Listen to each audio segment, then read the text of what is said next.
ఈ లోకంలో మానవులందరూ కూడా వారి పాప భారాల చేత పీడింపబడుతూ మోయలేని ఆ పాప భారాల చేత కొట్టబడి అలసిపోయి సొమ్మసిల్లిపోయి ఆ పాపములో చిక్కుబడి ఆ పాప భారాల కింద నలిగిపోతూ చనిపోయి నరక కోపానికి వెళ్ళిపోతున్నప్పుడు ఈ పాప భారాల్ని ఎవరు దింపలేరు గనుక సాక్షాత్తు దేవుడే, ఆయనే యేసుక్రీస్తు అనే నామధేయుడిగా ఈ పాప భారాన్ని తన భుజస్కంధాల పైన ఎత్తుకోవడానికి మన భుజస్కంధాల పైన మోపబడి వాటి చేత మక్కింపబడుతూ నలిగిపోతూ కృంగిపోతున్నటువంటి చచ్చిపోతూ నరక కూపానికి వెళ్ళిపోతున్న మన బ్రతుకుల్ని, మన ఆధ్యాత్మిక జీవితాలని ఆయనతో మమేకం చేయడానికి, మన పాపాలు తీసివేయడానికి సిలువ పైన మన పాపాలను ఎత్తుకొని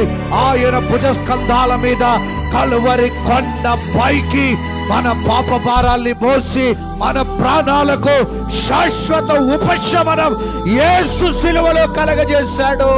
మనుషుల యొక్క పాప భారాలను మోసిన వాడు యేసు.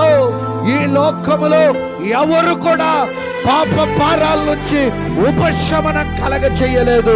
యేసు ఒక్కడే, యేసు రక్తమే మానవుల యొక్క పాప భారాలను వాళ్ళ భుజస్కంధాల మీద నుంచి దింపి మనం చనిపోవలసినటువంటి స్థానములో ఆయన చనిపోయారు.